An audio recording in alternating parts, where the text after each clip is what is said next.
Uh, the way these sessions usually go is I start with usually reading something that I wrote for this session, or maybe just giving a little extemporaneous talk. And then we'll do some games, some short games and some longer meditations, and have Q&A at the end. But you don't have to wait for the end. If anyone has any comments or questions or observations or anything, that, just either just pop in at any time or in between, and feel free to ask or to make an observation. I'm going to start by muting everyone. So if you want to say something, just unmute yourselves, or ask me to unmute you, or raise your hand, or put something in the chat. I'll try and keep my eye on the chat during it.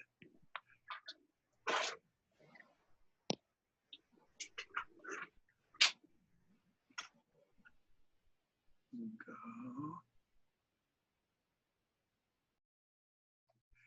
So I want to start by talking about enlightenment and water. There's a kind of a prevalent paradigm of enlightenment, which is that we meditate in order to become enlightened. And we imagine that when we do, we'll become a different sort of person, an enlightened person, or an awakened person, or a self-realized person. And this is all great. I have nothing against any of this. Nothing against meditation. I love meditation. Nothing against enlightenment. I wish it upon everyone. But wishing for enlightenment is sort of like wishing you will become a person who never has to drink water ever again. And there's an alternative. You can figure out how to always have a water bottle handy with you. Or you can know where the water is so that it's always nearby. So let's say you try to become a person who no longer needs water and you fail. Are you going to despair? No, I hope not. Better to keep water handy with you wherever you go. But what if you discovered that you had a hidden water bottle with you that's never empty? It always refills itself. It never disappears. Or a portable, infinite well of joy that you carry around with you wherever you go. It's totally lightweight. You don't even feel that you have it. So that's pure awareness itself. And it's always handy. It never disappears. It's always there. It's infinitely self-refillable. It's the connection between your individual mind and the universal mind. And once you get the hang of drinking, from it at will, then boom, you can stop trying to become the sort of superhuman person who's permanently enlightened and never has to drink. So imagining that sometime in the future, we will be this superhuman enlightened person, and I will be a different kind of person, is a little bit like wishing that you're going to be the type of person who never has to drink water. And you don't have to. It's fine if you do. It would be great. It would be magic. It would be wonderful. But you literally have water at your disposal. At any time you choose to drink, dip into it. It's an infinite well of joy, and it's awareness itself. And in order to connect with the infinite well, two things are needed. One, just for now, accept everything in your present experience and allow it to be exactly as it is. Just for right now, not for tomorrow, later, the future, just in the moment. And two, shift your attention from the content of awareness to awareness itself, and know that that's the real you. And awareness is this field. It's the field within you that notices all of your experience. Some call it the witness. And when you connect to the witnessing or the noticing field within and allow this moment to be exactly as it is, then joy and bliss automatically bubble up in the heart. And this is your portable infinite well that you carry with you wherever you go. So when you start dipping into it and get a little practice at it and realize that it's there, it never fails you. Awareness is your natural state and it's always there. And it totally allows everything, which is the condition of unconditional love. If that's not a little repetitive, the condition of unconditional love. It is love itself. It is joy itself. It is the utter lack of resistance to what is, because awareness, like a mirror, doesn't choose what to reflect. Awareness doesn't choose what to appear. Anywhere you look, whatever you see appears in it. Anything you hear, whatever you hear appears in it. And in that nature, it is total allowing and total loving. And when you sort of get the hang of looking inside and connecting with it, that infinite well of joy just starts to bubble up more and more and more and more. So before I go on, does anybody have any questions about that or about awareness? It's sort of, it's a little tricky sometimes to find, but we'll play some games to help get there. Some are very short and easy. Some are a little longer, like guided meditations. Let me just check the chat. All right. I'm going to go on and play some games. First, you want to relax, because just relaxing, just pure physical relaxation is kind of a prerequisite for it, because then you become kind of a clear conduit. You're not clutching against things. You're allowing things to flow through you like water. So we have a whole bunch of different awareness games for relaxation. And today I'm going to do one of the most absolutely simple ones that there is. It's just called Say Ah. And basically what you do is you scan your body and you look to see if there's any tension or clutching. And when you see some, all you do is say, and you can say it internally or out loud, your choice, just say, ah. It's an ah, kind of like an ah of relief, like a little sigh. Best to have a little breath beforehand. Ah. Sometimes actually making the sounds in your throat creates a vibration that helps release the tension. So start with your head area. See if behind your eyes, your jaws, your chin, or in between your ears or your neck, if there's any tension. And when you find it, just say, ah. Move down your shoulder area and your arms, your upper arms, your elbows, your forearms. Any tension there? Just say, ah. Wrist, your hands, your fingers. You can also say, Sometimes that vibration in the throat can actually trigger relaxation.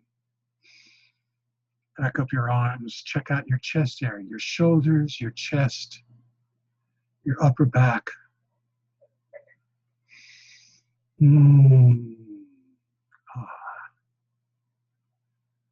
The area of all your internal organs, your heart, your lungs, ribs, liver, any internal organs, down through your belly area and your lower back. Your hips, your thighs, knees,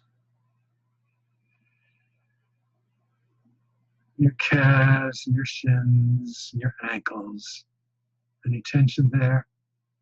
Just say ah. And your feet, the heels of your feet, the soles of your feet, the balls of your feet. Each toe.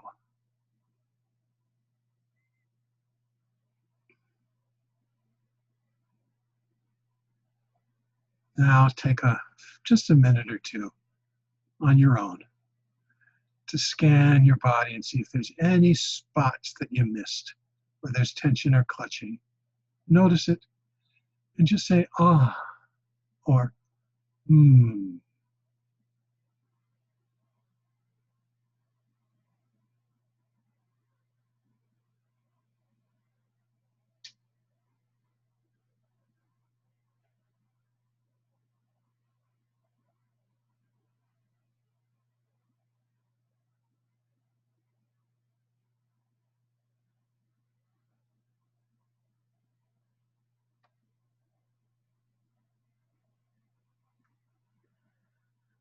Hmm.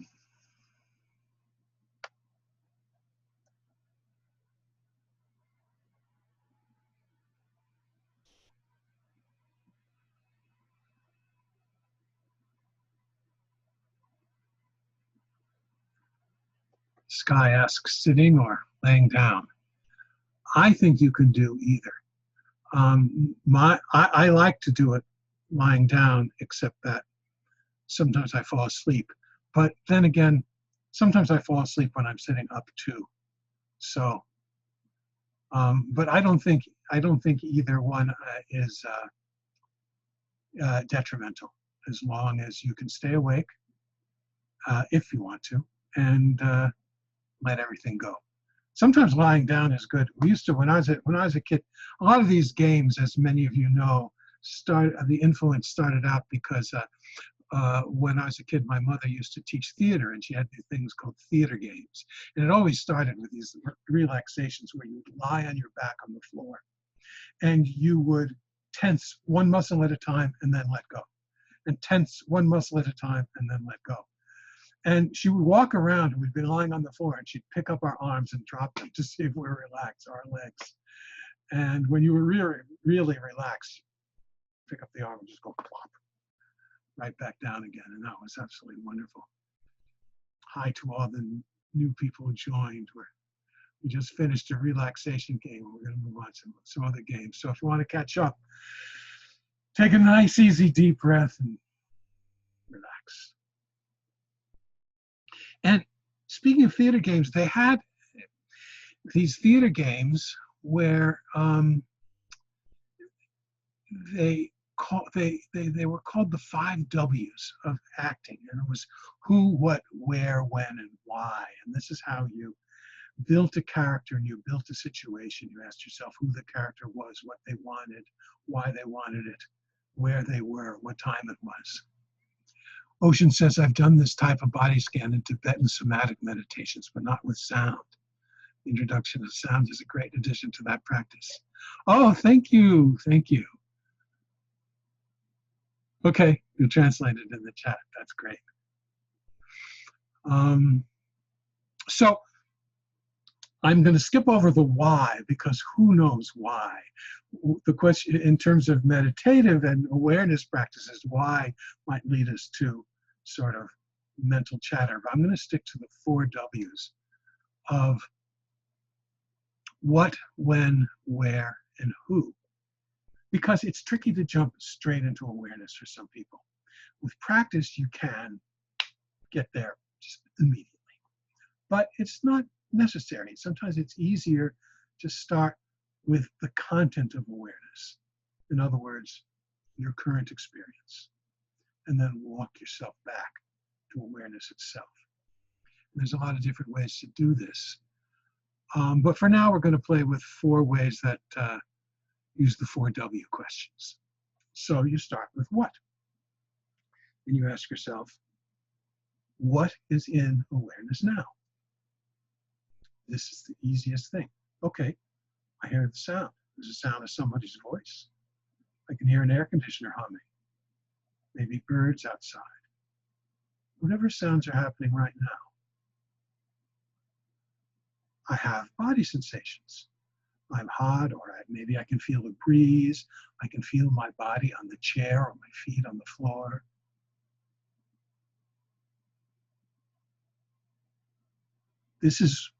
I can look around, I can see things, I can see a bookshelf, I can look out the window. This is just simply what? This is the content of what's in awareness right now.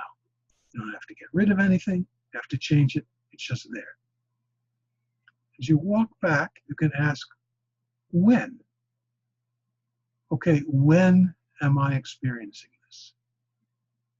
Well, I know the answer seems obvious right now. But often, when we get lost in our mind, it's taking us to the past or the future. Past, which is memory, the future, which is imagination. But the sights that you're seeing, the sounds that you're hearing, the body sensations you're feeling, all of those you're experiencing now, just simply right now.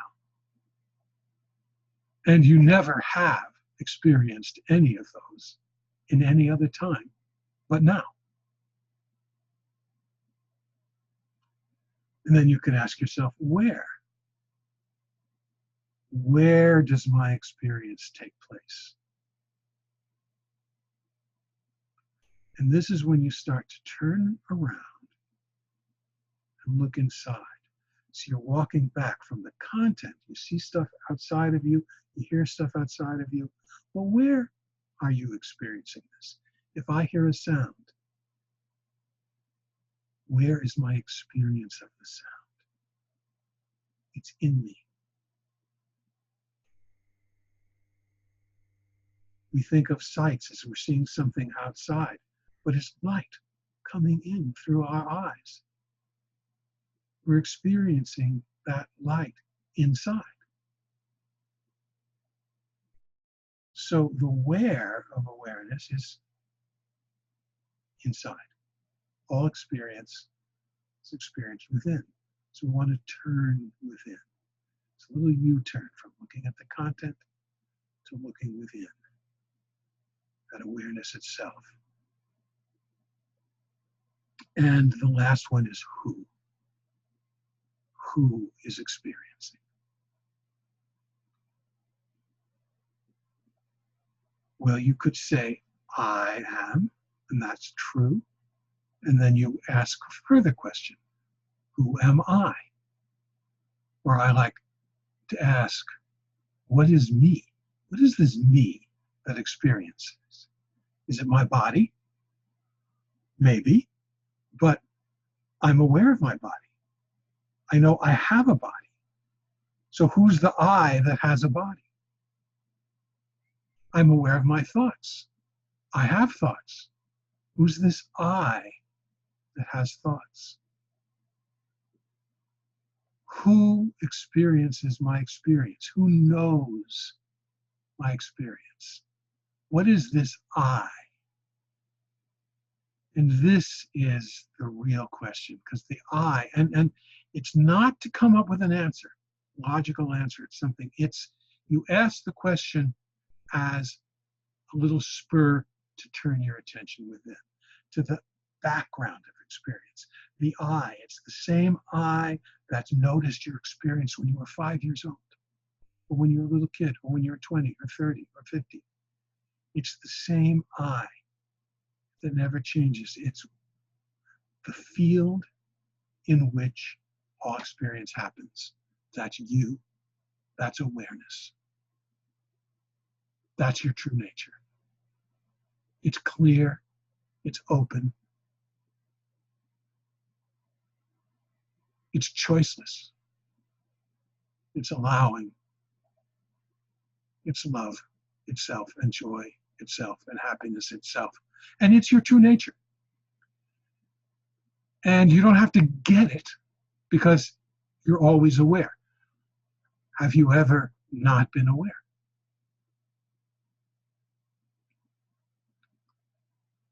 So that's who you are. So those are the Those are the 4 W's. And I thought I'd play around with sort of variations on those themes. Like we talked a little bit about thinking, like what do our thoughts appear to? And these are really great questions. And so this game, so there's a whole bunch of them about the voice in your head. And this one is totally simple. It's called, who is that voice in your head talking to? And that's really the question. We have this voice that goes on in our head. Who's it talking to?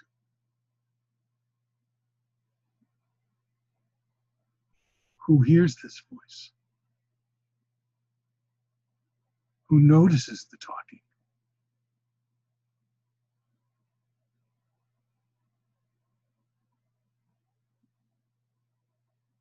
Who's the I in the background? Maybe it's talking about yourself, your personality, your body. Those are all objects. I call them the little me, and they all appear in the big I. So if you were to say, I hate myself, are there 2 selves? Is there an I and a myself? Who's the I? You say, I love myself. Who's the I that you're talking to? You say, I need to change myself. Who's the I that hears that thought? The myself is the little me, the personality, the body, the mind, the thoughts, the ego, all of that stuff. Those can all be noticed by something bigger, more spacious. That's why I call that the big I. So when you ask yourself, what is that voice in your head talking to? What's that voice in my head talking to? Who hears the voice in my head? It's the big I. The little me is talking. I don't like this. I wish I were better at this. I should do this. I shouldn't do that. The big I is what hears it.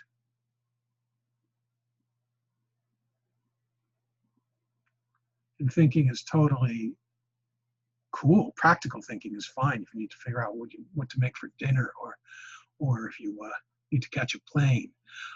But when it's not being used for practical purposes, it creates a veil that hides pure awareness. And that's your true nature. So this awareness is actually you. And it's your natural state. So how to see through that veil of thought to glimpse your natural state?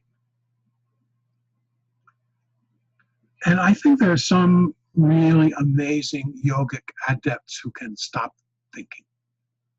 And that's great. I'm just a regular Joe. I'm a regular person. I don't seem to have the power to stop thinking.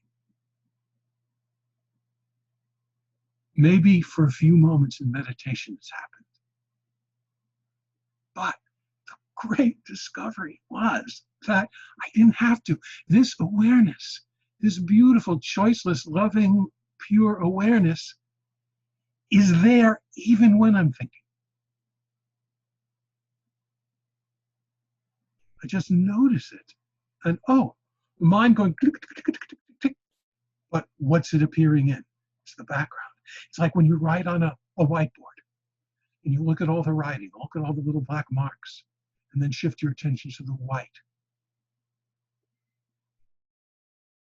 That's awareness. That's you. That's big I. That never leaves. That's always there. It's always loving, always joyful.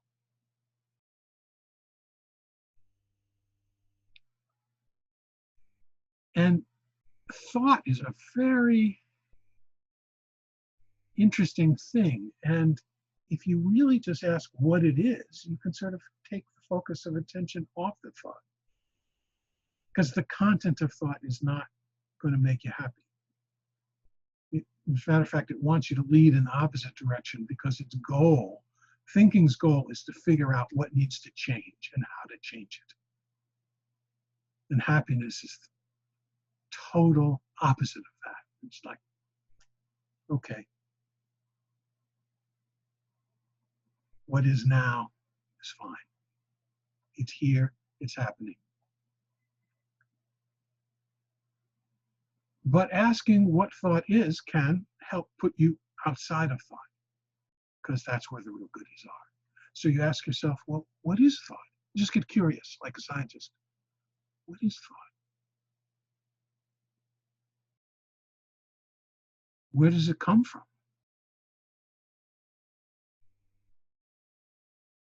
Does it just sort of appear out of nowhere? Seems that way. What does it appear to? Like the questions we asked before. What's it made of?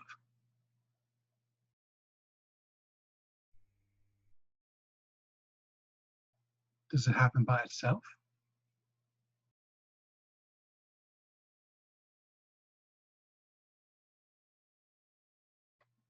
Remember, these aren't questions that need to be answered with facts.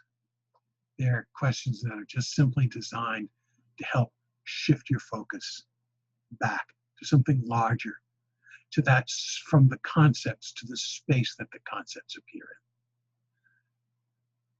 To be outside of thought, to be bigger than thought. You sort of feel your way to the space, the pure background in which they appear. And that's you.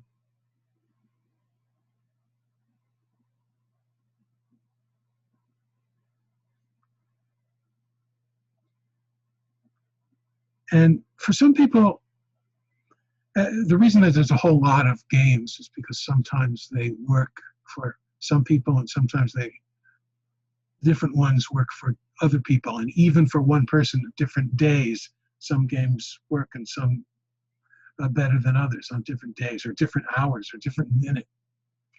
So you just want to create like a tool chest you can dip into. They all do the same thing, shift the attention around to the background.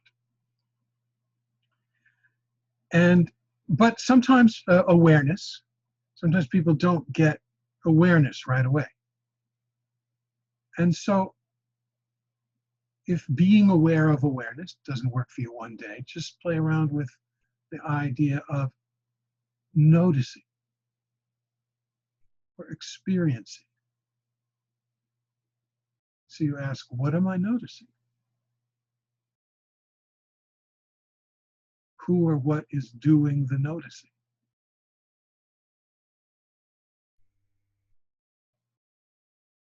Or what am I experiencing? Who or what is noticing the experiencing? Who or what is doing the experiencing?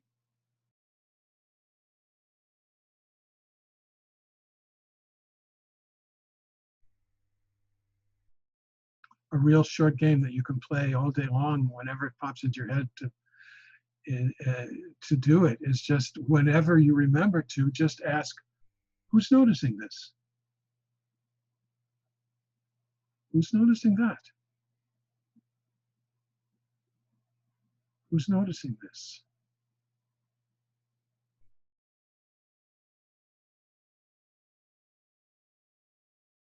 And then the next step is to ask yourself, what can I notice without words?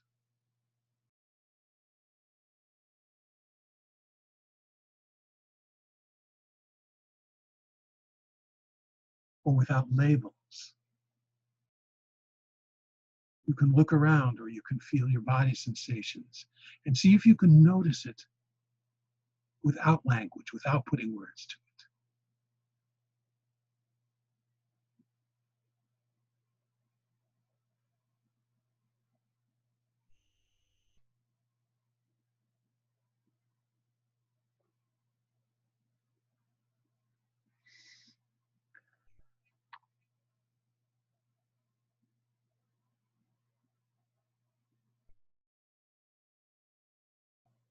and ask yourself who is noticing. And this is the same as who am I? It's this, but it can also be phrased in what do these appear? Who is experiencing sound? Or what, in what does sound appear? Who is experiencing sights? Or in what do sights appear?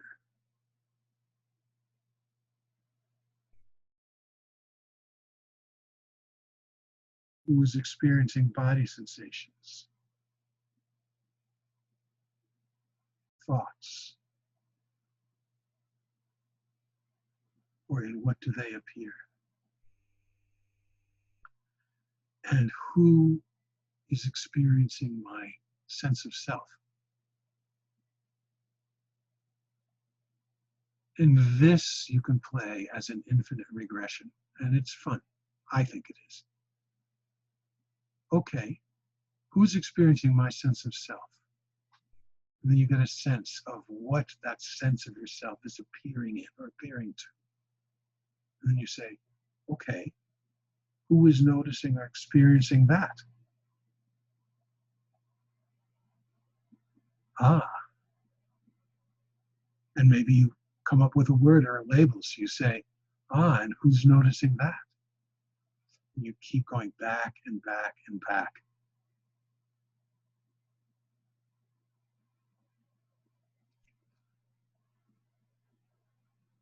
I'm going to check in on the chat room here.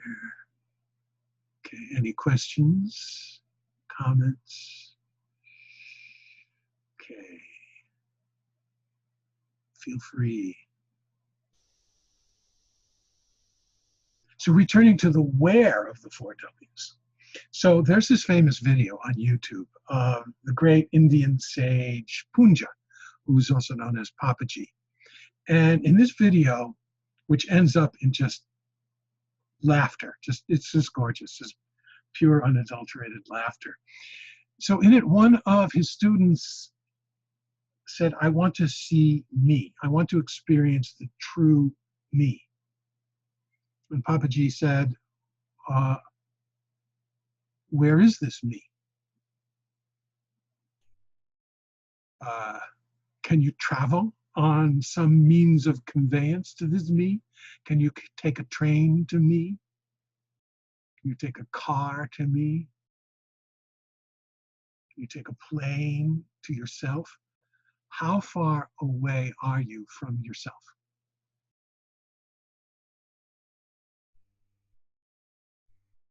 And then he gave this instruction. When she responded, I'm not far. I can't take the plane. I can't go anywhere to myself. There's no distance to go to myself. So he gave this instruction, don't go anywhere. So let's try it. Let's sit for a few minutes with this simple instruction, don't go anywhere. And by going anywhere, I also mean don't go to imaginative thoughts about the future or memories about the past or trying to achieve something. Just sit and don't go anywhere.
Mm.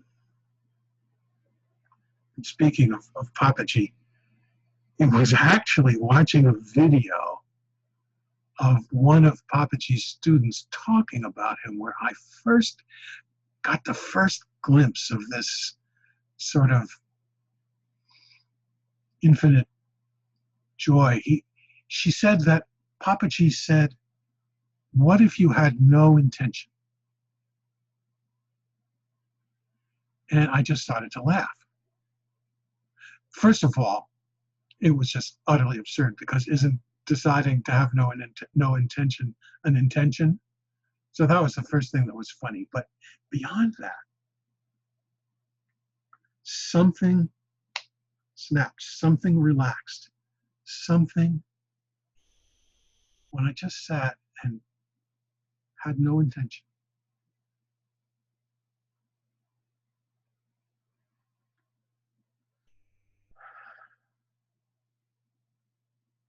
Something something melted. And I started to laugh and realized that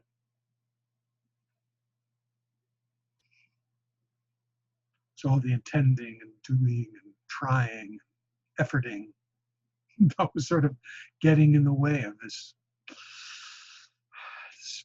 background, this pure joy of being, the joy of being awareness.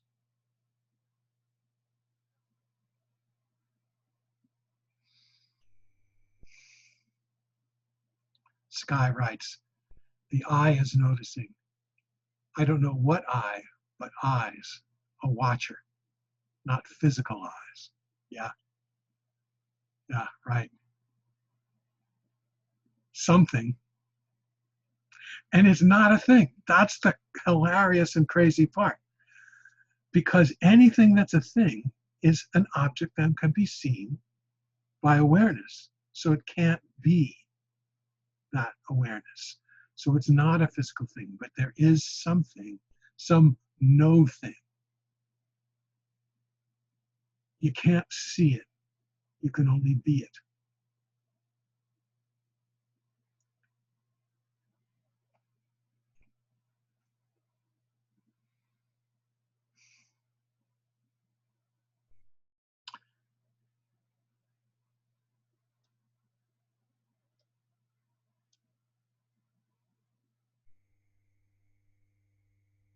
So let's return to the what of the four W's.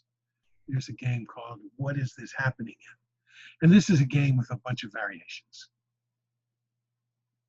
And we've touched on a lot of these already, but we're sort of coming at it from a slightly different angle.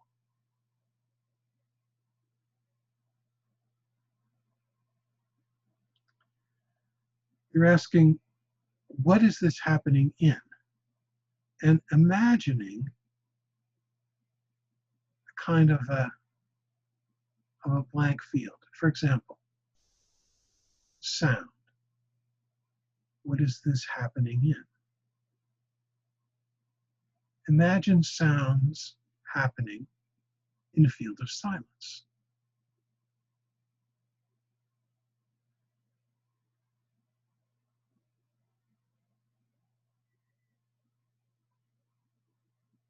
Like an empty concert hall before the first note of the orchestra is played. Imagine that empty field of silence is still there as each note is played, but the sounds just appear in the silence.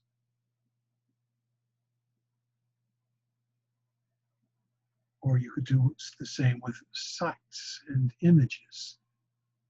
What is this happening in? Sights appear. Where do they appear? They appear, you could imagine an empty screen of vision. Like a movie screen before things are started to project on it. Images appear, the screen doesn't go away. It's still there. before and after. When the images disappear, the screen is still there.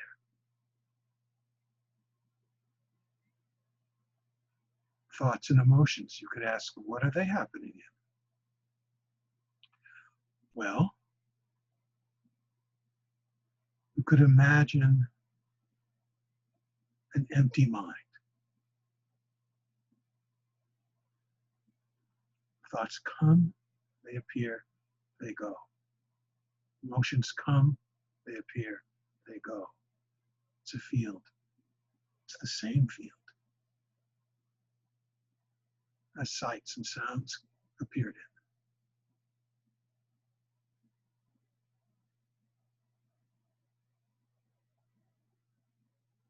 You have an image of your body. What's that happening in?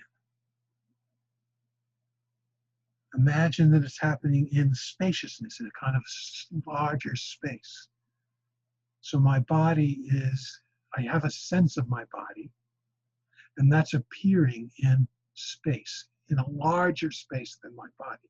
Sort of like a bigger body outside of my body that's noticing my smaller body.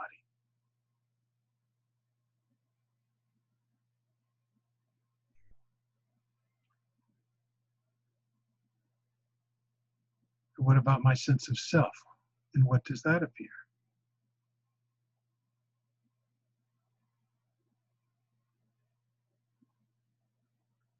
That appears in the field of awareness, just like anything else. You have a sense of this separate me, this self, but that sense appears in the field of awareness.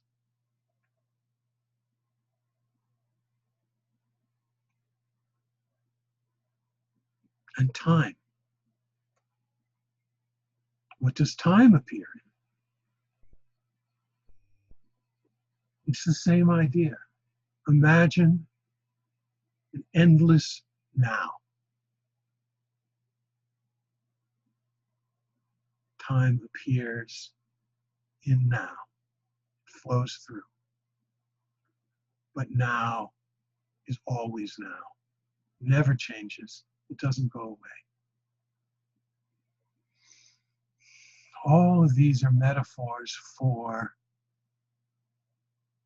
the thing that never changes in all of your experience, the thing that knows your experience, the thing that's not a thing, because all things can be known by it. And that's awareness, pure, clear, vast, infinite, choiceless, loving, beautiful awareness itself. You, the real I, your true nature.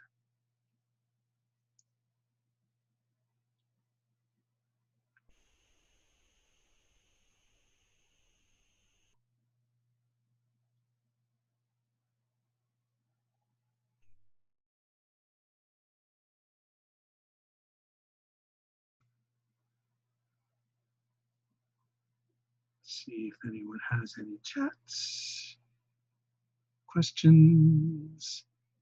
Okay, circling back around again to the who of the four W's. This is a little exploration. I call this nothing you can think of is you. Or you could subtitle it not this, not that, which is sometimes a translation of the Sanskrit term neti neti. So this is nothing you can think of as you. So think of everything about yourself, anything that you can think of. And you ask yourself, well, who's noticing this? Who is aware of this? If something is aware of this, it can't really be me. The real I is that which is aware of it. So we'll sort of go through a little list, play around. Start with something simple. My name. What's noticing my name? Who has a name?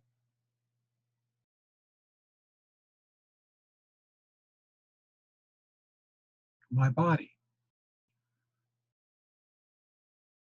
Who's noticing my body?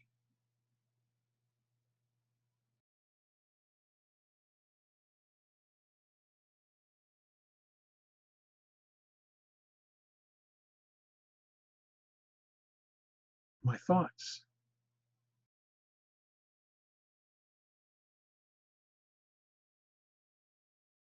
Who's noticing my thoughts? Are my thoughts me? Or is there something larger that's aware of them? Is that me?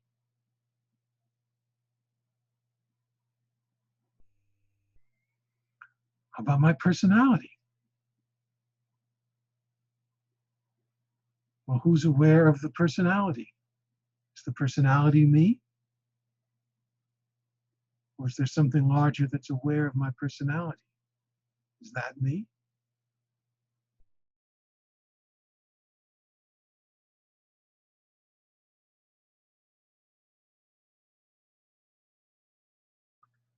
Let's play with this on our own for a little bit. You can basically ask yourself anything about yourself.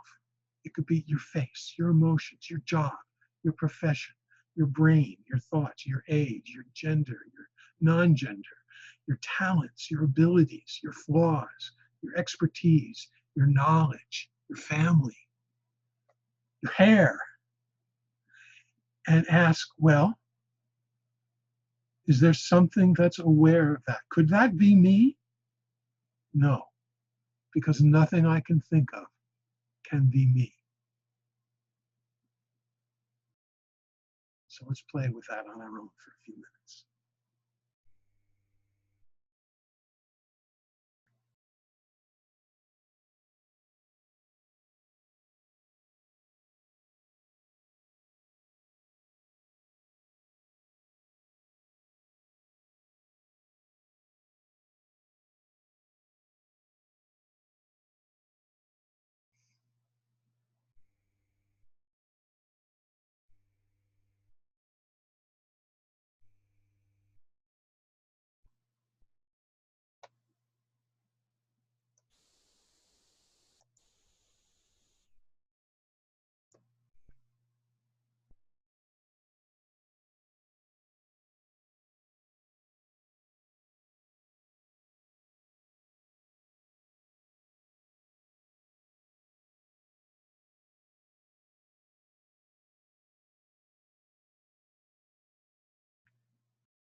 I see in the chat, Sky says, how far am I from myself? Sometimes far, sometimes near. Depends on what you mean by myself. If you're the big I self, then you're never away.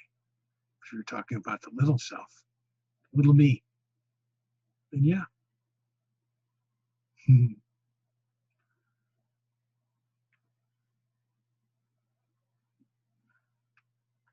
And who is this? What is this self?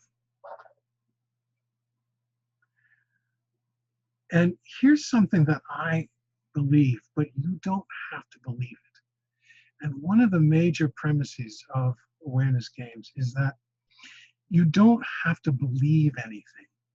You just have to try it. You have to play around with it and see for yourself. But sometimes when you imagine stuff to be true, it can help with that little shift, that little turnaround. And sometimes it can help widen your perspective. And I think that that I, that is pure awareness, that looks out through my eyes, is the same as what's looking out through all of your eyes. And it's the same because it has no qualities of its own. Because any quality that you can think of is something that will appear in it, and therefore it can't be it. It can't be it. It has no qualities. It's infinite. It doesn't have a beginning or an end because it never started. It was never born. It will never die. Things just appear in it. It's vast.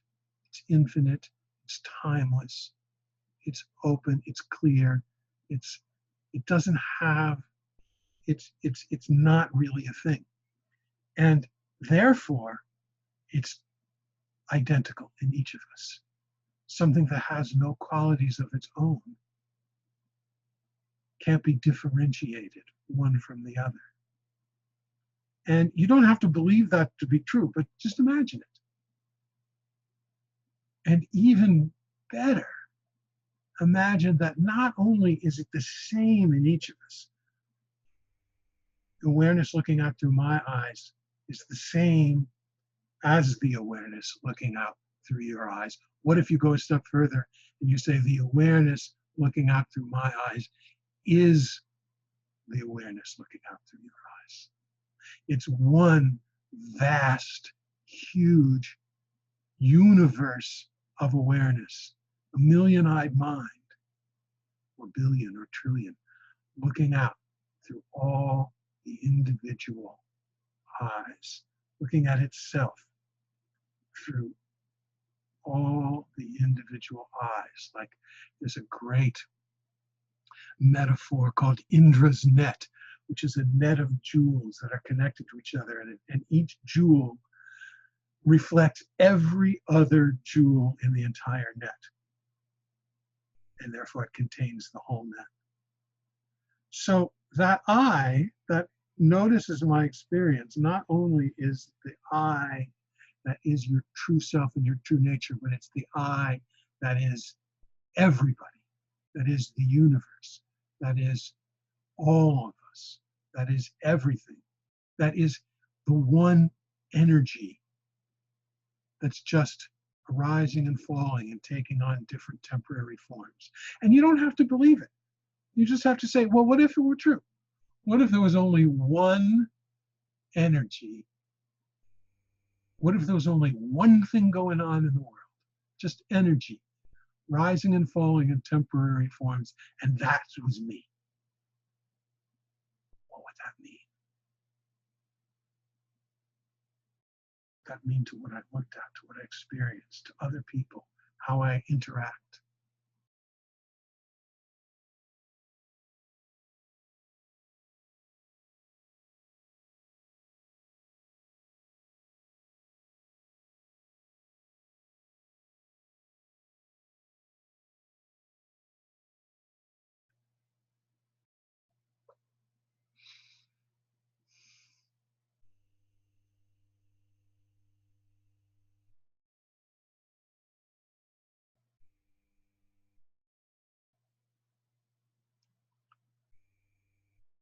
And I wanted to do one last meditation / game before we open it up for Q&A. And this is one I find myself going back to over and over again.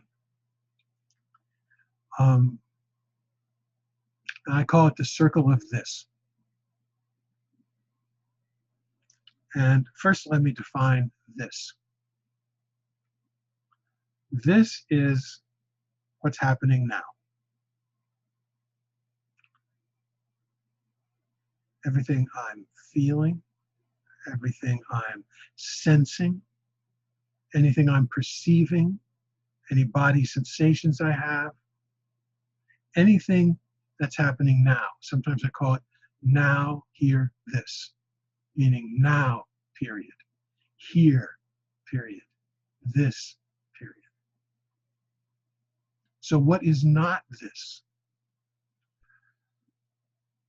Oh, my thoughts about something that happened in the past that didn't go too well and made me the way I am today, or that I should have done, or I wish I did, or something that should have happened. And that thoughts about the future, what I'd like to create, what I'd like to be, what I'd like to avoid. Thoughts about how other people should be or not be. So the game of the circle of this is you imagine drawing a little circle around you. That's the circle of this. Inside the circle of this is now. What's happening now? Here, where you are now. This. What is arising? What is appearing? And see how long you can stay in the circle.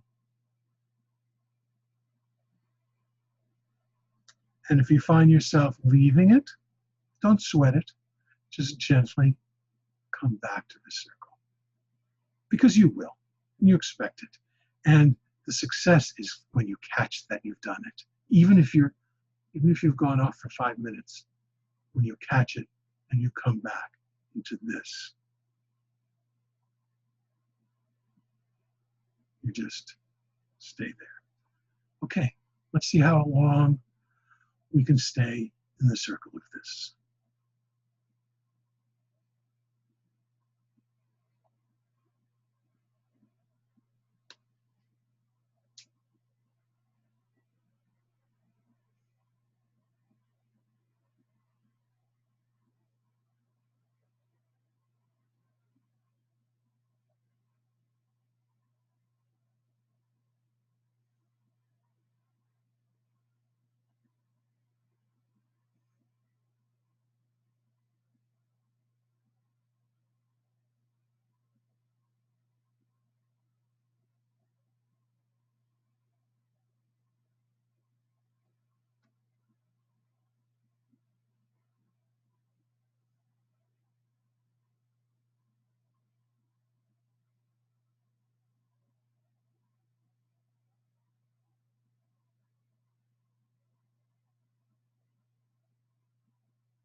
Now, at your own pace, when you're ready, just take another nice, easy, deep breath.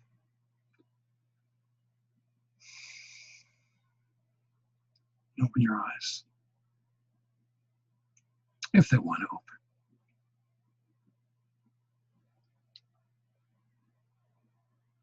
And I just wanted to add a personal reaction. When I started meditating, or when I started playing the circle of this, or any similar type of how long can you focus on your breath, or how long can you stay here, I'd fail immediately, still do. And I would sort of feel like I failed, sort of get down on myself. And something happens when you play around with these awareness games and allowing things to be as they are, is that instead of feeling like a failure when your mind goes away and you notice it, now I don't know why, I just find it very, very funny. And I just start to laugh. I said, oh, there goes the mind again. And I think the reason for this brings me back to where I started from. It isn't because I have become a different kind of person, a more enlightened, a more awake, a more aware person. It's because I discovered the utter reliability of awareness as a source of joy, that it's always there. It's there when I'm thinking. It's there when I'm feeling sad. It's there when I'm anxious. It's there all the time.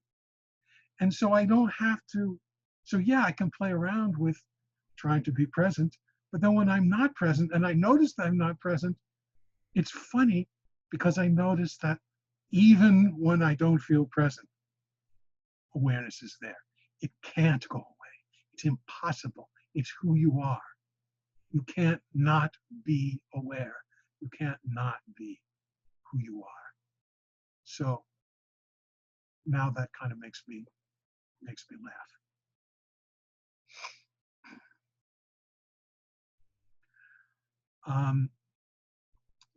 I see that Vital wrote neutrality of witness, question mark, oneness.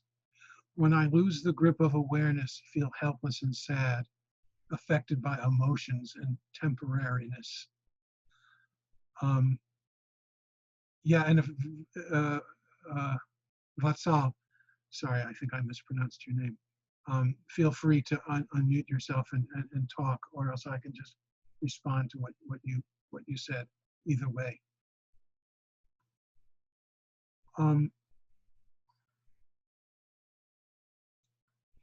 It's similar to what I was just saying, that it's this crazy paradox.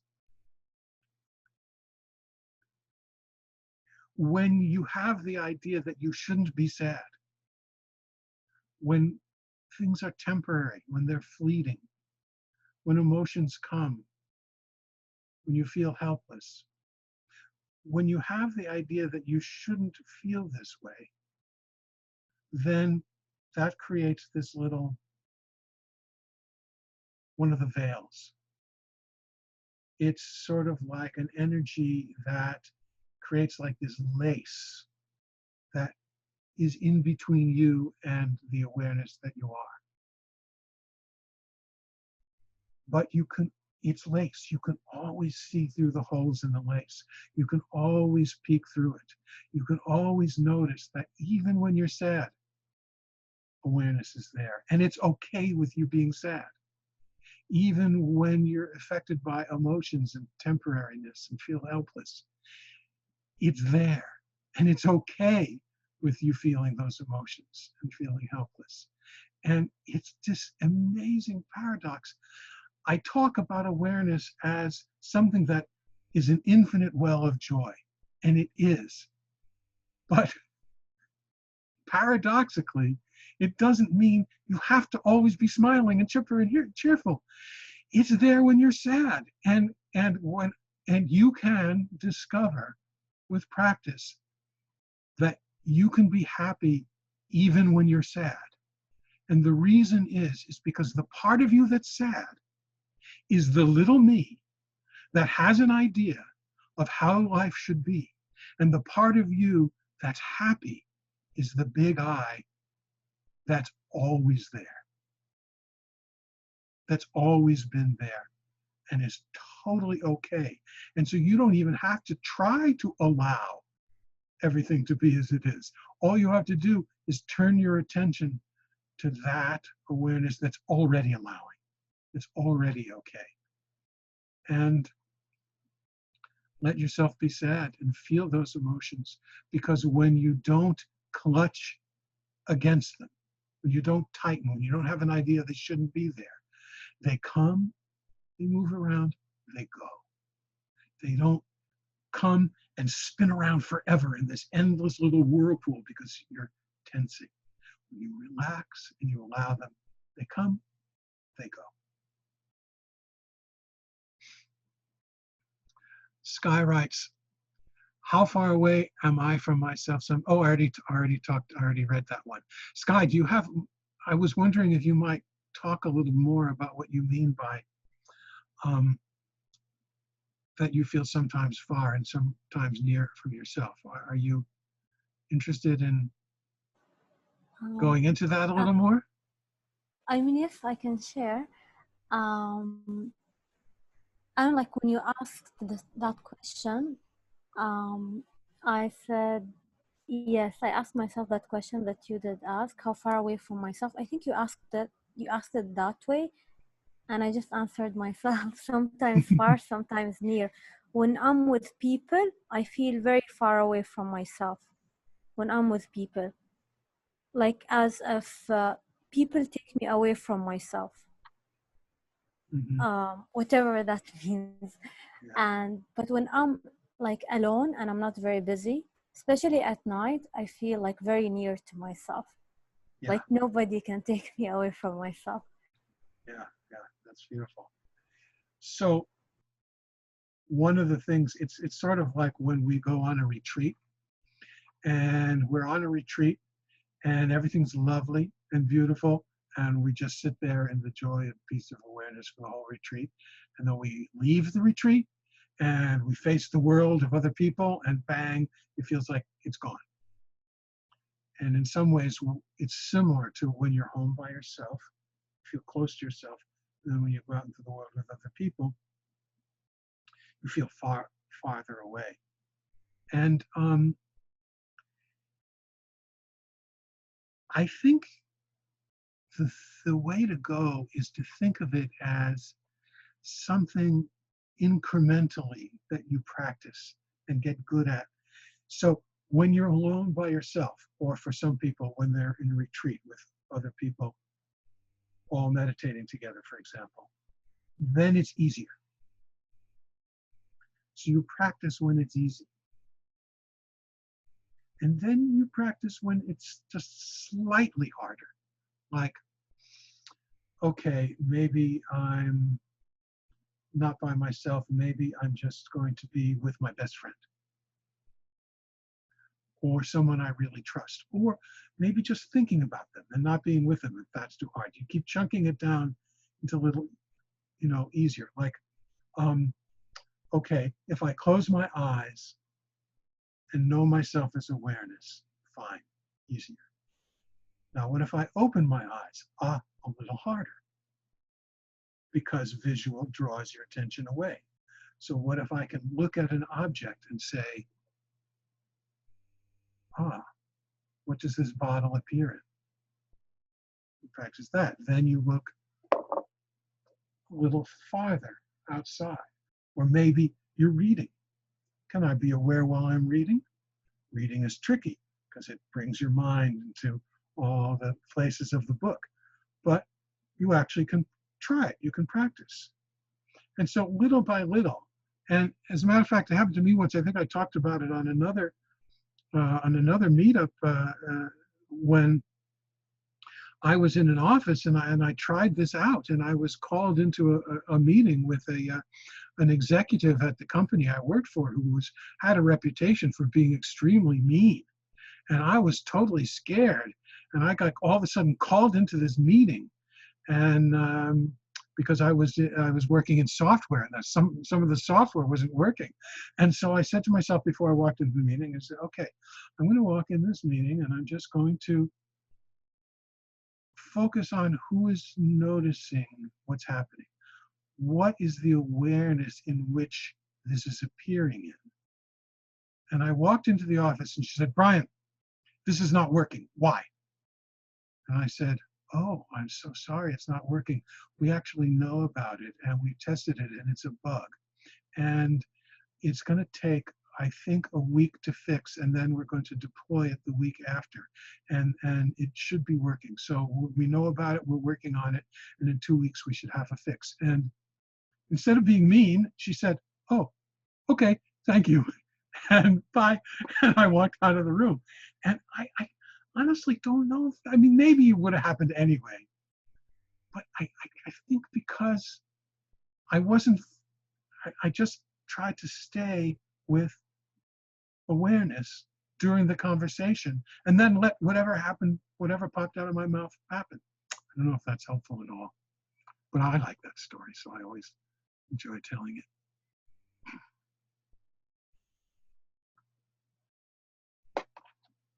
Do we have any other? Oh, yes, thanks. Yeah, I have a question about the circle of this. Okay. So you say, so now what is appearing? So if a thought of the past or a thought of the future appears now, so what do you do? What do you do with that? Well, in the confines of the game, the circle of this, a thought about the past or thought about the future is like stepping out of the circle. Oh, okay. And so you imagine, so it's just sort of a game of imagine. You imagine that you've stepped out of the circle. Imagine yourself stepping back into the circle. Now, it's hard to not think of the future.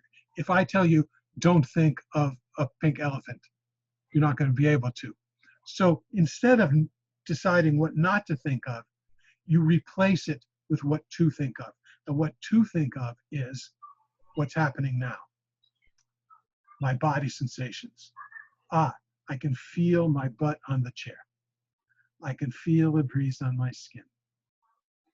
I can hear sounds. Those are now.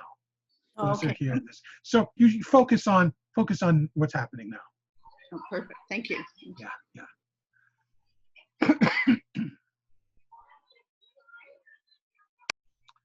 Thank you, Yogesh. I appreciate your comment. You're very welcome.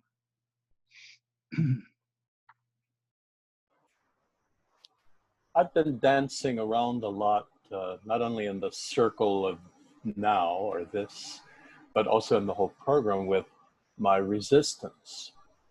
Because knowing that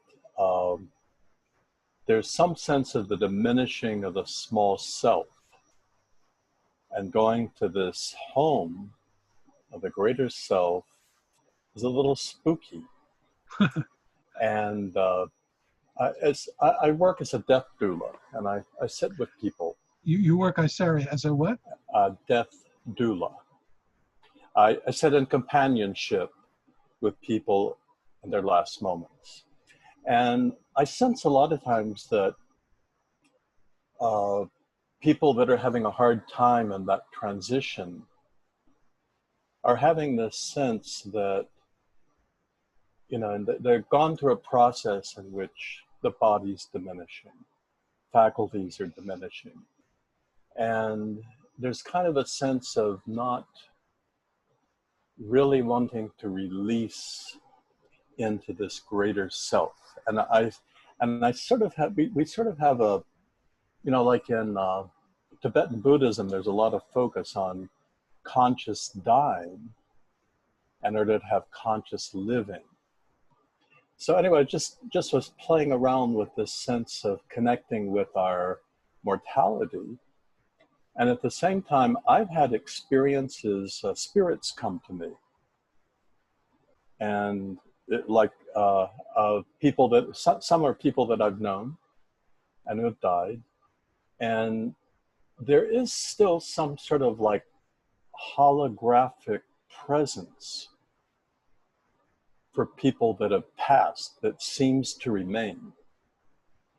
And there's some progression that I can feel, and there's kind of a need that they need to be released, but it seems like this kind of paradox in a way, that it does seem like in our last moments, we're surrendering into this, whatever you want to call it, this essence, the greater self, and the smaller self is passing away.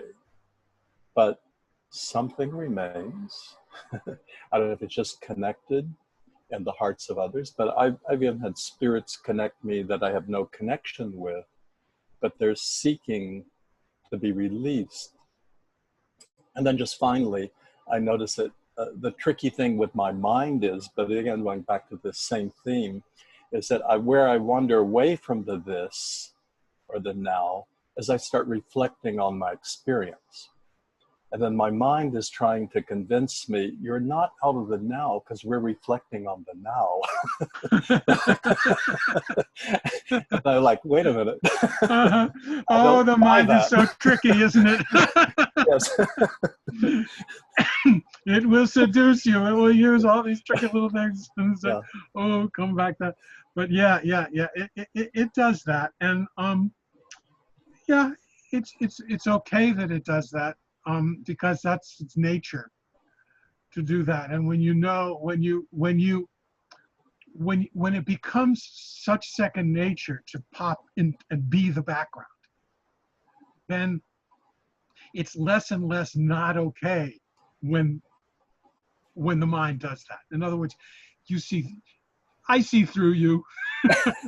You can't fool me because I know who I am. But just before Andy, just before I get to you, is that sort of spookiness? Is that a problem, or is you okay with that? Is it a problem? That's an interesting question. It's just I'm noticing it, and I think, like I said, I think it's sort of like confronting my own mortality in a way. Yeah. And so I don't really see it as a problem, but it's just curious, Yes. that kind of dance. And it happens all the time. It's no surprise. I mean, it's my old friend, but yeah, it's sort of like we're whirlpools in a stream. We're all water, but there are these individual whirlpools. And sometimes when we're gone, it's kind of keeps spinning for a while, but it's still all the same water. And when we connect to it, I mean, obviously you're more connected to that sort of vast world that is universal awareness, because it's a little wormhole. Usually it's a one-way street. Information comes in, we look at it, it's going, it's all flowing in. Information, thoughts, ideas, it's all going like this. And when we quiet that down, the information from back there can start flowing and can be a two-way street. So we start to connect with all the other whirlpools in the stream. Oh, that's a great image. I love that. The little Thank you. whirlpools. Yeah. Thank you. What were you going to ask, Andy? I was gonna I forget who was mentioning it in the stepping out of the circle thing and the thoughts of the future and the past. But I experienced that I don't need to go back. I don't need to go to the breath or the body or something. It's actually that moment when I notice, oh yeah, like thinking about the other thoughts, that I'm very aware of thinking, and the aware of the thinking as the object, and that the awareness, it's like being aware. I'm very aware of being aware of thinking. And so it's not, and you were saying to Ocean that it's like, maybe I was misunderstanding, but it sounded like that was tricky, like as if the mind is trying to say, pretend it's thinking about the now or reflecting on the now. But I find that moment, I'm back in the circle. I'm in the circle of now, of Yep. this, Yeah. as soon as I'm aware that I'm aware of thinking. Yep. Did you? Yes, no, it makes total sense. And yes, I think for me too, as soon as I notice that I've been thinking, you're connected to awareness again. Yeah. Yeah. And of course, everybody is different. I mean, things that are tricky for some people are not tricky for others, but for you, and that's why you all are your own experts. You know that works for you. Right. I think I used to chastise myself in that moment, like that moment of like, oh, I've caught myself, and it's like bad dog. Yes. And I really felt like I was smacking myself on the nose until I realized, oh no, actually, good dog, you woke up. Good dog. Yes, right. Exactly. Exactly. So that moment is now like it's a friendly moment of delight. Like I caught myself waking up instead of I caught myself falling asleep. Yes, you put that beautifully. And matter of fact, better than I did that was what I was trying to say when I was explaining why I keep giggling while I'm playing a circle of this, because I catch myself. Yeah. But I don't feel like I caught myself failing. I feel like I succeeded at catching myself. Yeah. And it's such a shift, because I used to feel, oh, I failed, damn. And now I feel, oh, I caught myself, yay. So I think that's what you're saying, right? Yeah. And I would even shift it a little bit Okay. as like I caught myself waking up. Yeah. Oh, yeah. Different from I caught myself failing or I caught myself going away. No, what I actually caught was the moment when I became aware of the thought as an object instead of being caught in it. Yes. That's even richer. That's even better. Thank you. Yeah. It feels more accurate to what my experience actually is, because it's not extending an extra layer of judgment or evaluation onto it. Oh, right. Either one way or the other. Yeah, one way or the other. It's just like, oh, I'm here. Totally get it. Yeah. Yeah. In fact, for me, the way you described it is more accurate for me too. For you too. Yeah. Yeah. Much better. Much better put. Thanks. I like it. Remember that. Vatsal has something in the chat. When I ask who is experiencing, watching, and watching that too, it becomes complicated and frustrating as I cannot perceive it physically. And that is not just an idea, but an experience at the same time. I ask who is it does get complicated, because you ask who is experiencing, watching, and then something watching that too, and it's sort of like gets layered and layered.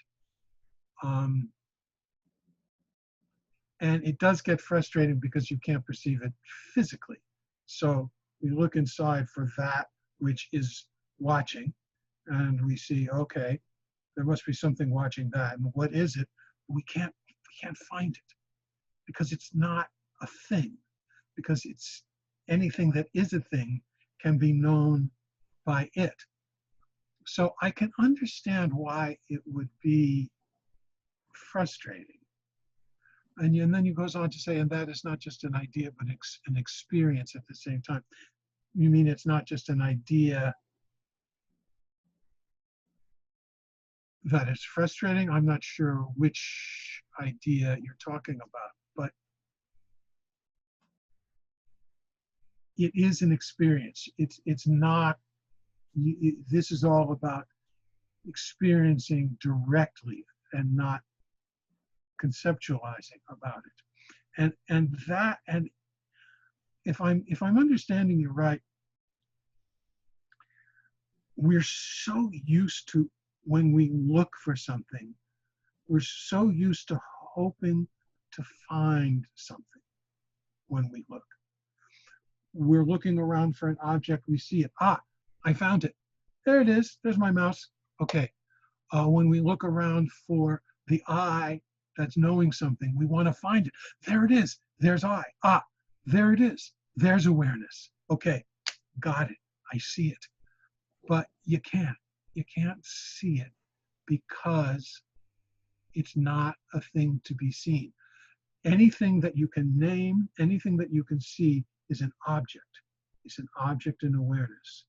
It can be seen, but awareness is the subject, the seer. It's pure subjectivity. It is the seeing. As a matter of fact, sometimes I use just the word awaring because a verb seems to more accurately describe it. Because when we look for a thing and we don't find it, then it can be frustrating. But when we realize that awareness and experiencing and us are all the same thing, we are the experiencing, then we can soften a little bit that need to find something we can see, get a hold of, or put a name on. So it's kind of a letting go of that desire, or knowing that the desire is there and just saying, oh, maybe I don't have to a little bit. I don't know if that's helpful at all, if that answered your question, but best I could come up with at the moment. Hallelujah. Thank you, Brian. You're welcome. Thank you for the question. But it is not constant. That experience is not constant, and that is also frustrating. Yes, right. It doesn't seem constant because you're not continuously noticing awareness. You're not continuously aware of awareness because you get drawn into outer things. And when you have faith that it's always there, that when you do stop and say, what's noticing this? Ah, the pure field of awareness that I am, it's a little drop. And it's like a frying pan with oil. You put a drop of oil in it here. Then later you put another drop of oil there. And you put another drop of oil there. And then when one drop touches another drop, it turns into a bigger drop. And when that touches another drop, it turns into a bigger. You keep adding drops, and pretty soon all the little drops touch each other and become one big, huge drop. And that's sort of what happens. Mhm. We have to end, but I'm just going to read a last from Ocean to Everyone. Thanks so much. That was beautiful. I'm following for some time with Awareness Explorers. Oh, that's our podcast with Jonathan Robinson. I'm studying with Locke Kelly's Glimpses program. Yes, I love Locke. I studied with him for years. And someone suggested your program. Great. My schedule finally worked with the schedule of awareness games. I look forward to another session. I apologize, we need to leave. Oh, no, it's supposed to be an hour and a half, and we went over. So no apologies necessary. Fatima, the I is confusing, really. It is the I that makes us feel powerful. It is the same I that makes us feel otherwise. I'm wondering if there is any way we can work without the I. I know that we're supposed to go for an hour and a half. And so if anyone needs to go, fine, I think, but if Fatima, you would like to discuss it with me or put a chat in, oh, it says privately. I probably wasn't supposed to read that out loud. I'm sorry. I realize that I'm muted. I realize in the chat, sometimes it says to everyone and sometimes it says privately. So I'm sorry. No, no, it's okay, Brian.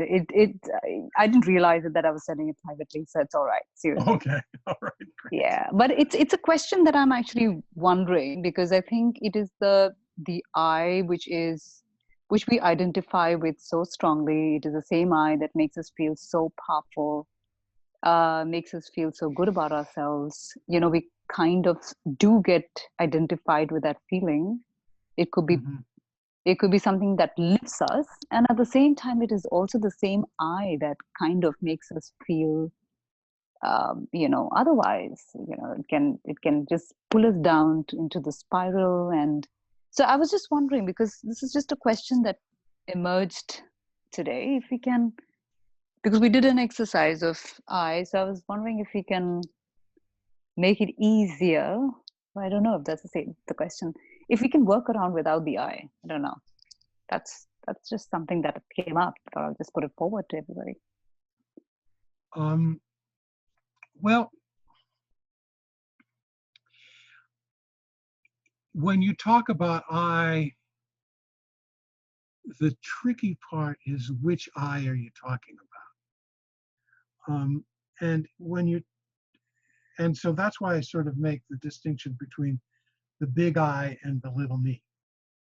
And when you say, I am a good artist, or I have a good job, or I am depressed, then that's the I, that's really the little me that you're talking about. That's the personality, that's the individual body and mind that has an idea of how it's supposed to be. And it's acting on conditioning over many years and its natural tendencies and its natural talents and weaknesses all together. And there's another I behind that I. I think Ramana Maharshi calls it I. I call that the big I. And that is the I that notices that. The I, when you say, I have a hand. Well, when you say my hand, it's the I that has a hand. When you say my body, it's not the body, it's the I that has a body. When you say my personality, it's the I that has the personality. And that I is actually free of the judgments of being either powerful or weak or fearful. So I think it's sort of making the distinction between the sort of the action figure, Paul Hederman calls it, this body and this mind that goes around and has ideas, and the background of awareness in which it appears, the big I. And when you can focus on that and let the little I do its thing, then you get in touch with that stream, that ocean that's behind that ocean of joy and the infinite well. I don't know if that helps at all. No, it's a good point to think about. It's something that maybe I need to reflect on. Sure. Yeah, but thank you so much. And if you want to talk about it next time, or if you want to reach out through Meetup and send me a message, anytime, I'd be happy to continue. Yes, of course. Thank you so much. It was wonderful. Thank you. And I'll probably be doing this. I'm not sure I can do it in 2 weeks. It might have to be 3 weeks. I think today is the 21st. I think it'll have to be 3 weeks. We'll do another one, because I think I have something else on the 4th. So thank you, everybody, for joining. I really, really appreciate it. Great to see you all. Thank you. Thank you. Thank you. Sure, anytime. Thank you. Thanks, Brian. You're very welcome.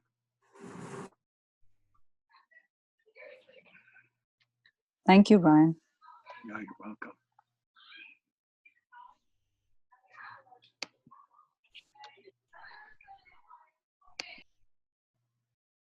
Thank you, dear. Thank you. I love Zoom. I love seeing all the little pictures on the screen as they all